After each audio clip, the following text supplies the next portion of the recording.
It's not an exact science. There's an art to it too. So this is an apricot tree. It's been planted in the ground for a year. And so one important thing to do when they're only a year old is put some kind of either paint or a tree wrap to keep it from getting sunburned. But it's important to leave it for the first year to let it grow in the ground before you do any trimmings. We're looking for a spoke pattern. So what I do is I look from the top down and I try to find 4 to 6 branches that I want to leave to be our main scaffolding. These branches are only going to stay at this height, so it's going to protect the tree when the sun gets more aggressive throughout the summertime. So you want a low branching just to keep it so that it doesn't get sunburned.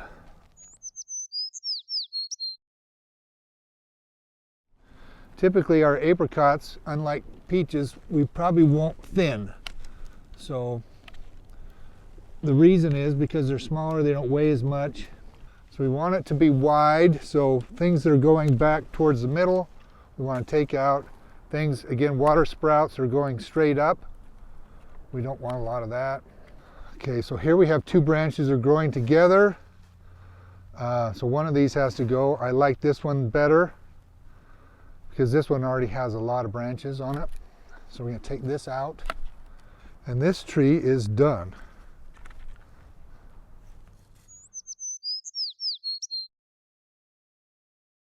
First thing you do is take out all these water sprouts. So the water sprouts are really tall, vertical growth here.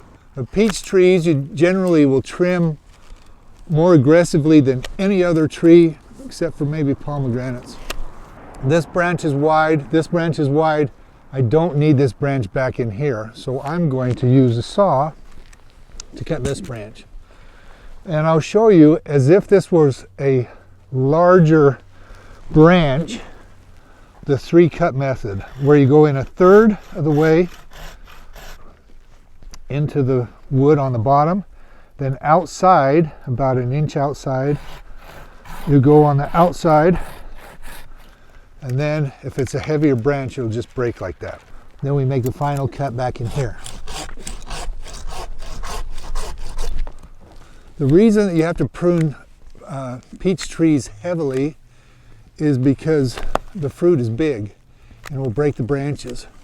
And the ideal spot for the fruit is right in this area here. You don't want it too far on the end because it's just too heavy. Too close up in here and it'll get injured by the other branches. Like if a clock, anybody that knows what a real clock looks like, 10 to 12 branches are what you want to have the spacing for good fruit production. Anything that's too vertical, you won't get very much production on. Anything that's too horizontal is going to be weak because of the weight of the fruit. So this is a heading back cut where you're just chopping it part way. That will encourage branching to happen on the side branches. If you take it all the way back, like this one, we're taking it all the way back to where it meets the other part. That's called a thinning cut. So you'll do a combination of thinning cuts and heading back cuts. Thinning, if you do it right, the branch won't regrow in that area. If you do leave a stub, you'll get 3 to 4 branches of unwanted growth coming back. So I'm leaving a little bit of growth inside our open center cutting because I don't want the sun to be so strong in there that it's going to sunburn the bark. Not necessary for fruit production, just for shade.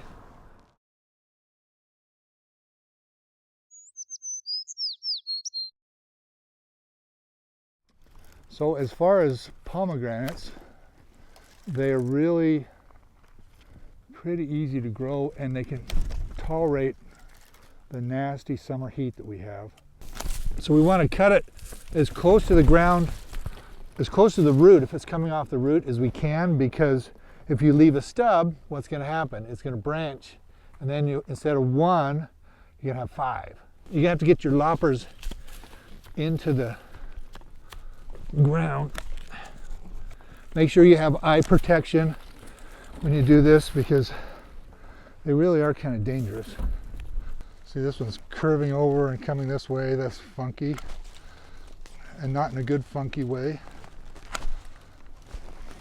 This is kind of doubling everything up. The only branch that would be any use would be the ones going this way, but I have these coming out. So I'm going to take this whole section out. See, that feels so much better. Now these are the dried up or the split fruit. These are called mummies. You want to take those off and dispose of them. So with the pomegranates, the downward fruit, because we were talking about 10 and 2, this is kind of still 10 and 2, but they're more limber branches. So even though pomegranates are heavy, unlike peaches that'll break the branches, these will usually bend. So a little bit of downward growth is not a serious problem. We want to encourage a little bit of branching in here. These are parallel to each other. We can select that one. This is a water sprout because you can tell it's a different color, but it's growing. This one's growing back towards the middle, but I kind of like the direction it's going. So we're going to select for that. Usually when you do that, that's called a drop crotch pruning, but you want it to be a third the size of the branch. So this is a little small for that. So this year I just cut it back to this, so these can all take the energy from the top being gone. But next year I'll take it back to here. The big thing is you're thinking about training it to go where you want it to go. So like I say in a lot of the pruning classes, you can train trees to pretty much do what you want them to do, unlike teenagers. So typically when you're trimming a tree, they say don't take off more than a third of the wood at any one trimming. But in pomegranates, sometimes you have to take out, depending on how many of those water sprouts you get, you may have to take about half of it out. So we keep our trees short enough that the people can pick them and that the birds don't just end up getting them all. And there's no reason to really have a lot of fruit on the inside of the tree, on a pomegranate especially, because very few people are going to be brave enough to go inside and get them. Okay, that tree is done. As I keep trimming. So when I first walk up to the tree, I look at the major branches. These two are really kind of close together, closer than I want them to be, because they're starting to fight each other here. I'm going to take this one out and leave this branch to take the spot. So you have 1, 2, 3, 4, 5. This is higher than we normally want it to be for a scaffold branch, but again, life isn't perfect, so this is the way it is.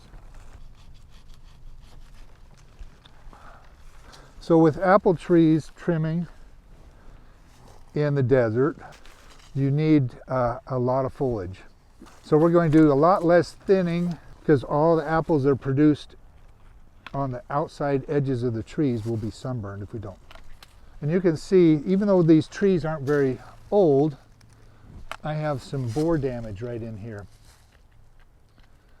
So this borer damage, you'll see the frass, they call it. It's sawdusty kind of material. It's the chewings of the wood. So they can recover from that.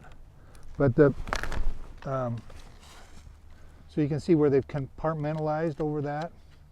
A lot of times at the trunk of the tree on that southwest side, you'll get a lot of borer damage because you get sunburn.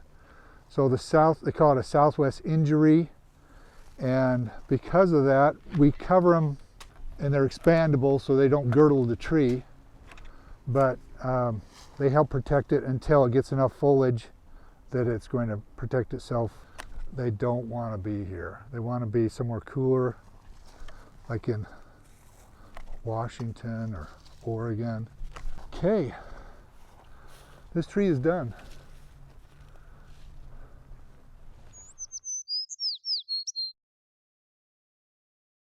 In the summertime, it comes out as like a clear sap, and it's on the tree, and that's a stress indicator. Sometimes it's also accompanied by borers, and so you'll see it all through here. And that's usually happens when the trees get a little bit older. Again, stone fruits just don't last that long here because it's so hot, but this is a sign of stress.